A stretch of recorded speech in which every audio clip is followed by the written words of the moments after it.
Bringing the Olympics to Colorado, it's something to think long and hard about because it could end up being decided by you, the voters. Colorado famously said no to the 1976 Olympics, and now there is a push to bring the games back. And this time, voters may get the opportunity to say yay or nay. A proposed initiative would require voters to approve any use of resource or financial guarantees in connection with hosting the Olympics. The exploratory committee, though, says a plan is being looked at that would not require those kinds of subsidies or financial guarantees. Now, it's not even certain right now if Colorado would make an Olympic bid, but it is certainly worth talking about. And that exploratory group is working on that right now to see if, in fact, the Olympics in Colorado could be privately financed.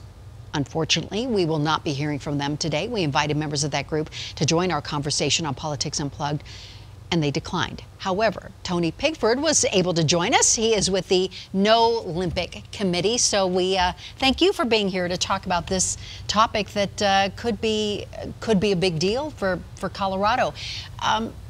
We look at the Olympic Games. We see these cities that are getting this international attention. How could that be bad for Colorado? Sure. Well, we've already got quite a bit of attention in Denver and in our state. We've got quite the influx of people moving here. Our infrastructure is already strained, and so I think that we need to really focus on maintaining what we've got going on here. I think that bringing attention to Denver is always good, but I think we're doing really well in that department so far. We don't need to bring a really risky mega project that typically has absorbent cost overruns to Denver and Colorado. I know the governor had said in fact, he said, I see the benefits more clearly than I see the downsides to hosting the games. There's definitely a whole lot of people who think that this would be beneficial.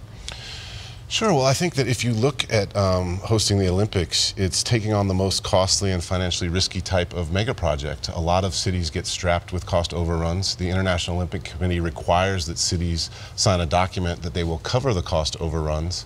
And we've already got, like, if you zoom out, this isn't just about the Olympics. We've got an inequity crisis, a housing crisis, and so to spend literally billions and billions of dollars on the Olympics for a short 3-week party, when instead we could focus those resources on creating a more equitable, sustainable, and vibrant community. Would that not be bringing money then to Colorado that could maybe help some of those resources? I mean, we have seen in other cities where they have built up housing or built up facilities that could be then utilized.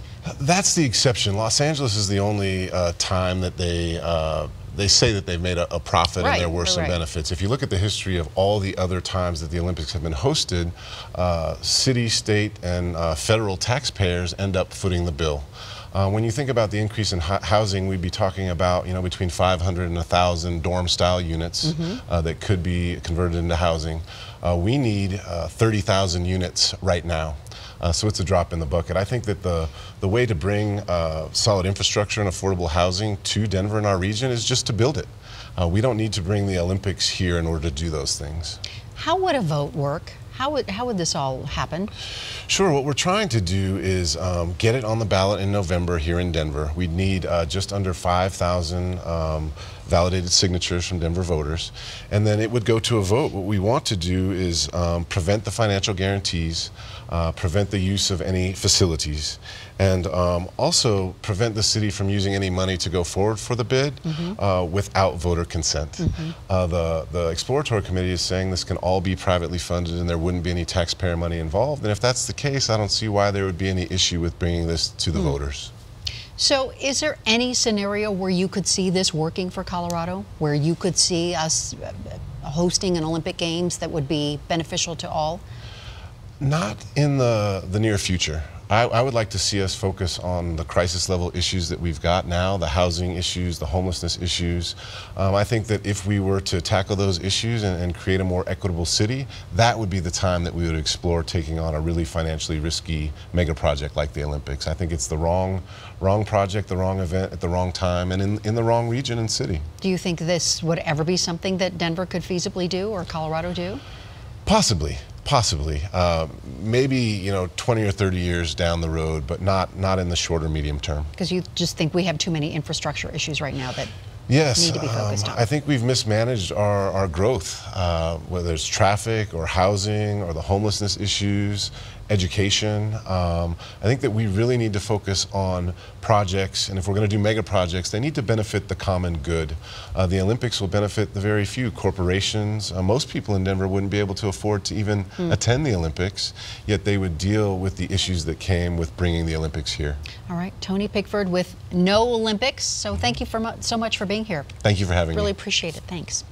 So, if you ever have a question or a segment idea for us, you can tweet us at Denver7Politics. We'd be happy to talk about it. And don't forget, you can always watch today's segments anytime at thedenverchannel.com/Politics Unplugged. We thank you so much for joining us.